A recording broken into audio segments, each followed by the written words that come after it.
not a vampire, not an alien. I'm not the fucking mummy, I'm a goblin.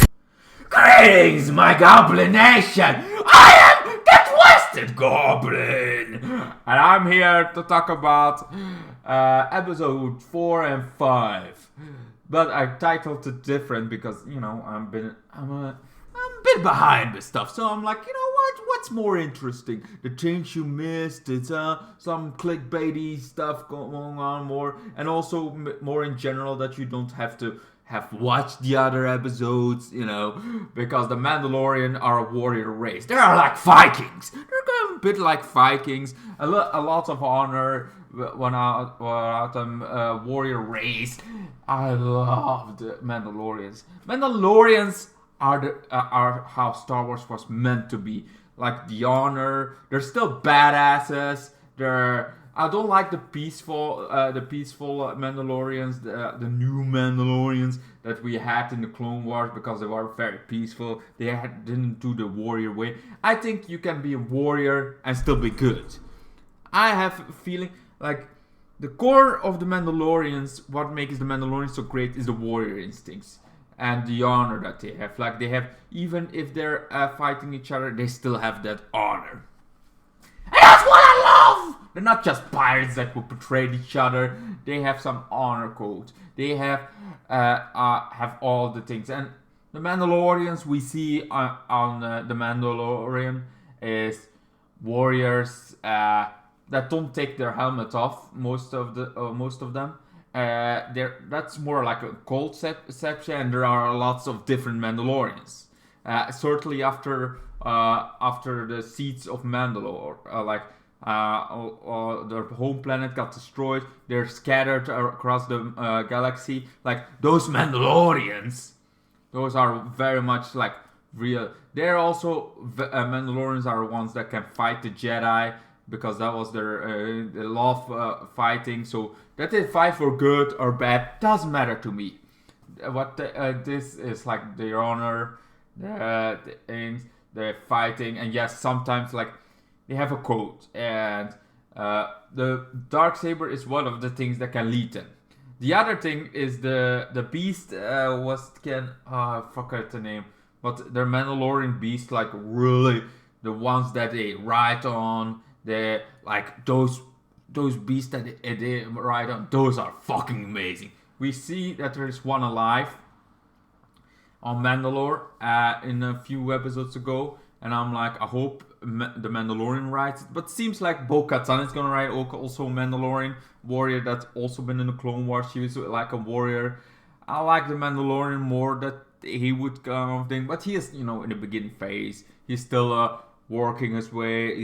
He has but he's also very good in being warrior and balancing that with some good stuff like Baby Yoda, but also he's a very much warrior ass thing. He cares about the other Mandalorians. He has some fight in him, and he fights, man. He fights like no other.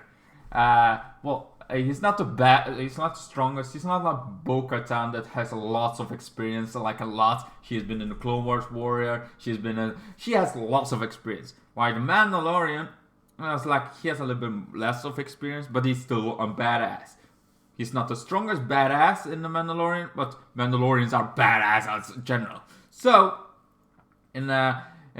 we also get a little bit more of as Grogu's history, who saved them. It was the guy that played Jar Jar Binks as thing, but he is also he became this trainer of a Jedi. He has been seen in the Jedi Temple show or something for kids, showing them how to learn to be a Jedi, how to do it. Apparently, he's been saying, and it makes sense, you know, if he is the one that makes Padawans go, it makes sense that he would be around, and he saved Grogu. I'm not complaining. I'm like, oh, that's nice. I like it. I don't think it had to be like somebody really big. Let's say Grogu. It's like you don't have to be like, oh, bang, somebody big again. This feels like it would be a Disney thing to do. Like, okay, people want to see them. What if he saves Grogu? And I would say like, the galaxy is big. Also, the Jedi Temple is big. I mean, it's bigger than almost Belgium. The whole country.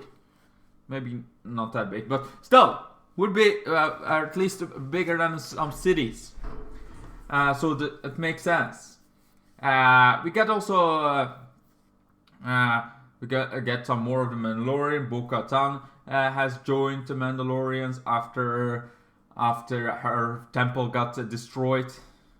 And in this one, we also get one of Rebels live action debut. This guy is now in live action. I'm like, that's cool. I love that there is alien races and I love the way the Mandalorian is done. It's so well done. And we also find out that Moff Gideon is still alive because Moff Gideon kind of escaped, but nobody seems to. Also, we had a few episodes ago some girl that helped the guy that did the cloning stuff, but then ends up she's a spy. We spy for the New Republic, but they're actually not, because the New Republic is not that. The New Republic is not that organized. They're very slow in thing, and because in the last episode, the thing from season 1 gets attacked, like that whole thing that got taken over. The Mandalorian did Moff Gideon away from that planet. Now it gets attacked by pirates. The New Republic cannot go, even though he's like, I'm gonna go there thing. So we find out the spy is there too, but there is a very, very big that she is actually a spy for Moff Gideon. Makes sense. I think that makes definitely fucking sense.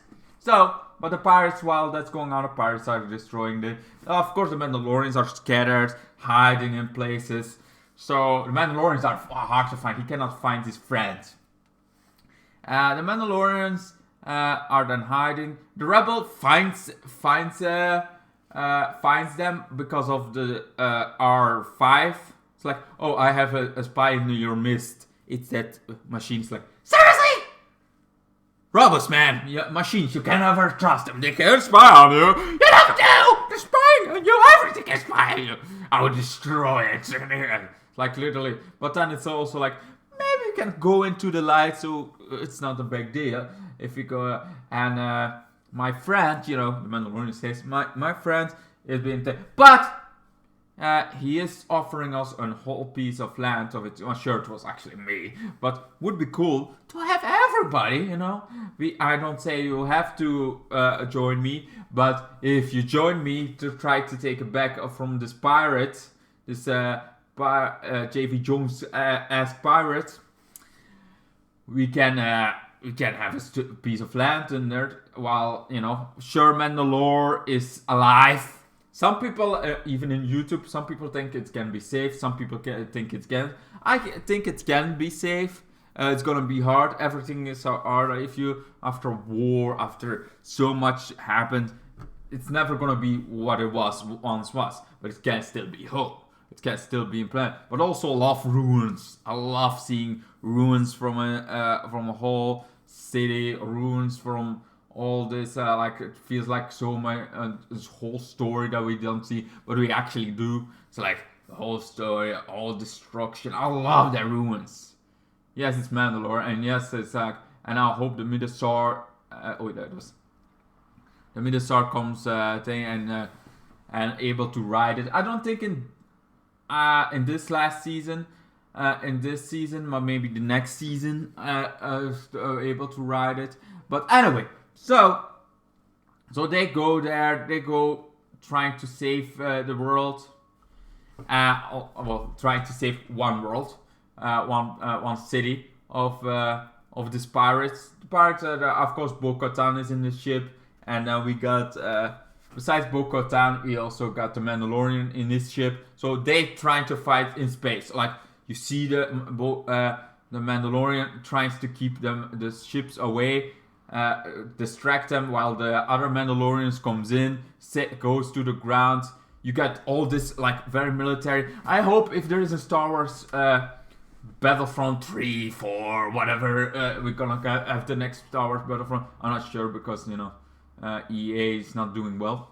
but nuked him. I mean, the only game from EA is Fallen or Survive.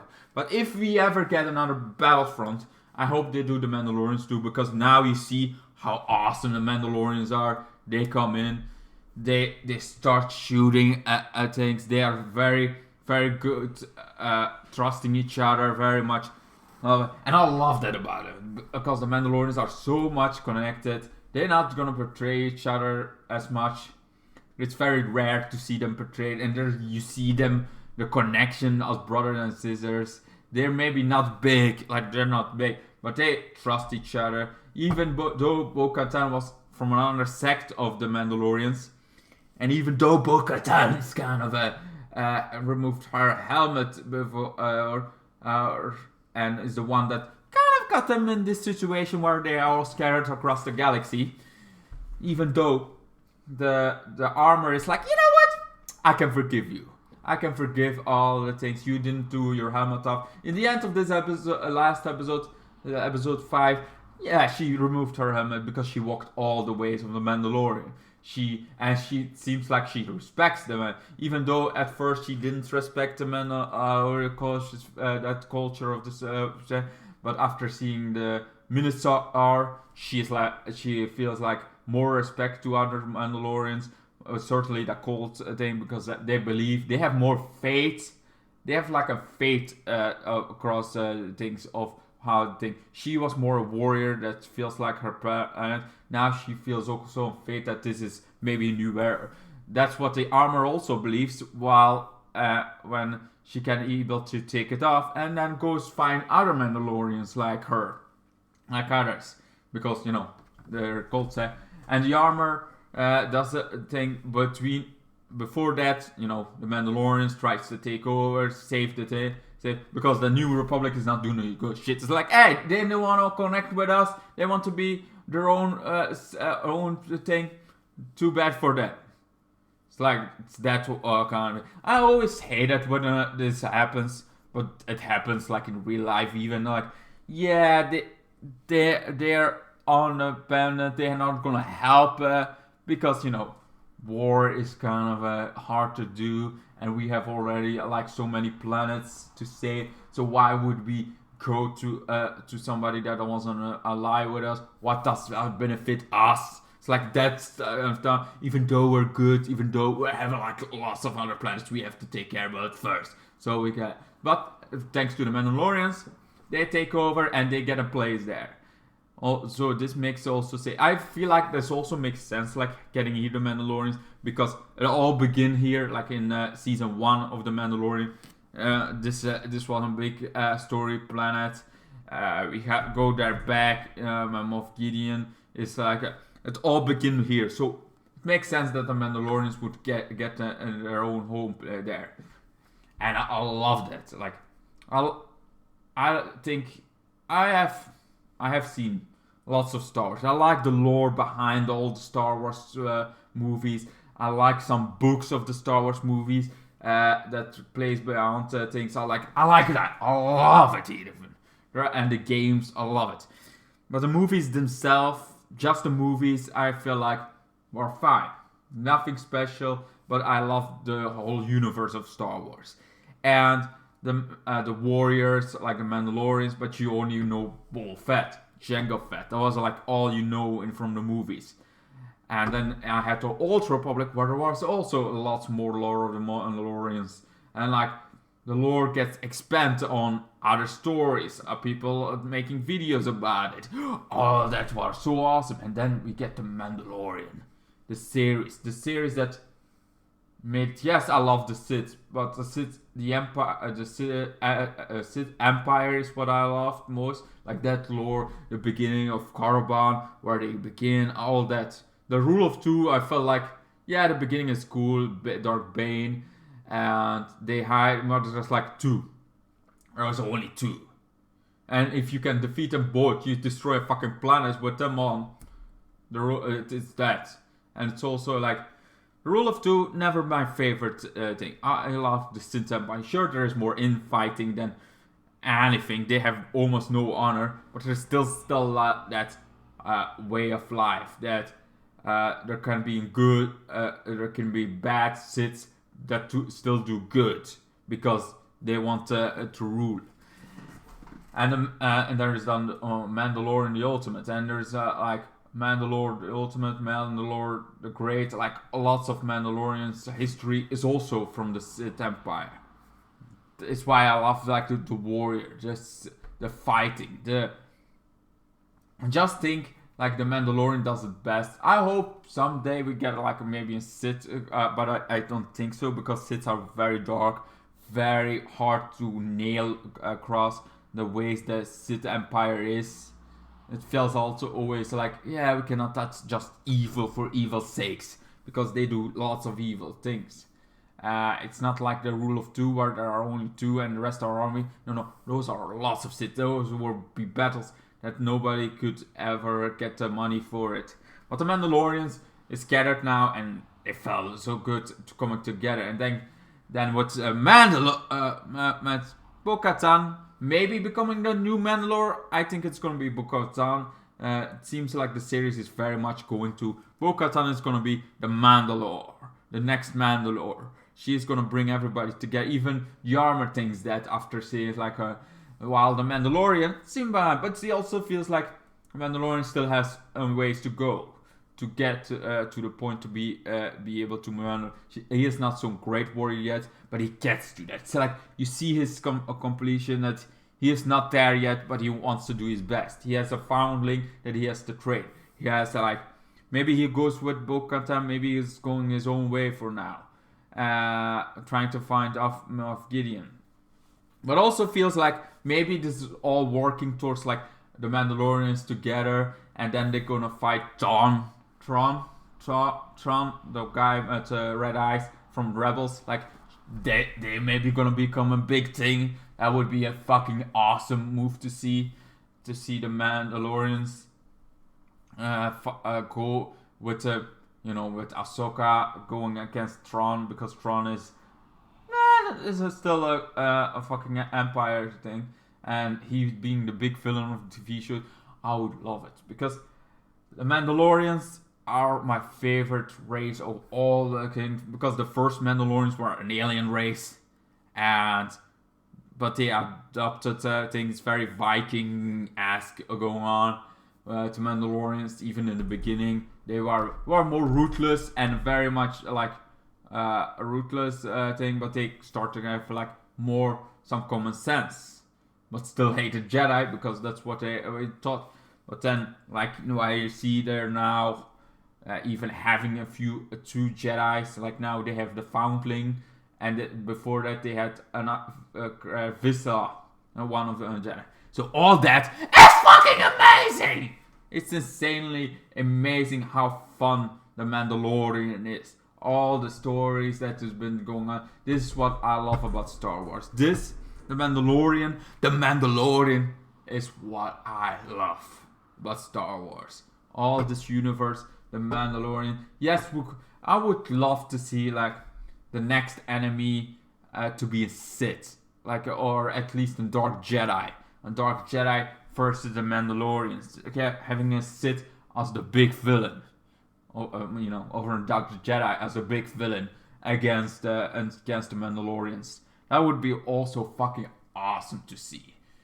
Awesome to see a Dark Jedi fighting the Mando, and he is like against because you see them struggling, and they're all trained, but being trained and having actually having to do the things are two different things. Anyway, I very much highly recommend watching Mandalorian, the whole fucking series. It's fucking amazing. Amazing balls! I love it, man! It's so good. It's so great. The Mandalorians are always been my favorite of the Star Wars universe. After that, the Sith. Jedi's are because the Jedi's feel like always like, oh, the rules are things like even the New Republic is like, yeah, we can't do that because we don't have the resources. But if they join us, we could have like very like, why can you not just Say, are you not the good guys? You feel like your politics is going in the way. The Mandalorians are warriors. They're gonna free us. That's why I love the Mandalorians and why I hate the new Mandalorian, because they go way too much in politics. Why the Mandalorians are warriors. They're gonna save it, even though it can scatter a few and kill a few. They save it because they're warriors. It's what they do. Warriors fight. Fight for good, fight for evil, doesn't matter. They're fighters. And they have an honor code. Like, all that makes the Mandalorians so great. And what makes them also some are mercenaries, sure, but there is also like, they have an honor code, even under mercenaries. They also have against pirates, you see the difference, like, never trust a pirate, never that pirates are gonna kill each other, but have not so much honor than Mandalorians have. It's just a fact! And it's just so amazing! Insanely fun to see them out. And also, they have now some new fun they can ride on later in the seasons. Like, all that, I feel like it's well done. Star Wars has never been better than in The Mandalorian. Like, yeah, Andor, pretty fine, but The Mandalorian is the top peak of Star Wars. Like, that's, I give shit about Disney every fucking time I can. It's like, Disney did it bad. Disney has done some stupid shit that makes everything like too much Disney. But The Mandalorian is that one gem that I'm like, this is insanely amazing. Yes, it's not so gory as I always like I love The Boys. I would love to see, but I would be a Sith kind of version. And I feel like The Mandalorians has done so well. The Mandalorians is like, yes, my friend, I love it. The Mandalorians is the top thing I love about Star Wars. There are some great books out there that we never gonna see movie of the Star Wars universe. Like, there's some expanded lore that are great as well. But you know, The Mandalorian is the best live action thing I ever seen. No cartoon can get thing. I don't see anything better than The Mandalorian. I would, if you never seen Star Wars, I would still recommend Mandalorian's lore better than any fucking other. The Mandalorians are the top peak of, in my opinion, about Star Wars. This is the way of the Mandalore. Anyway, I'm gonna end it here. I'm the Twisted Goblin. I'm gothic. A gothic cowboy sometimes just an insane guy, but I love wearing black. Even some maybe a Mandalorian. But I wanna say goodbye, good night. It was fun seeing you, my Goblin Nation. Then the days got worse and worse, and now you see I've gone completely out of my mind.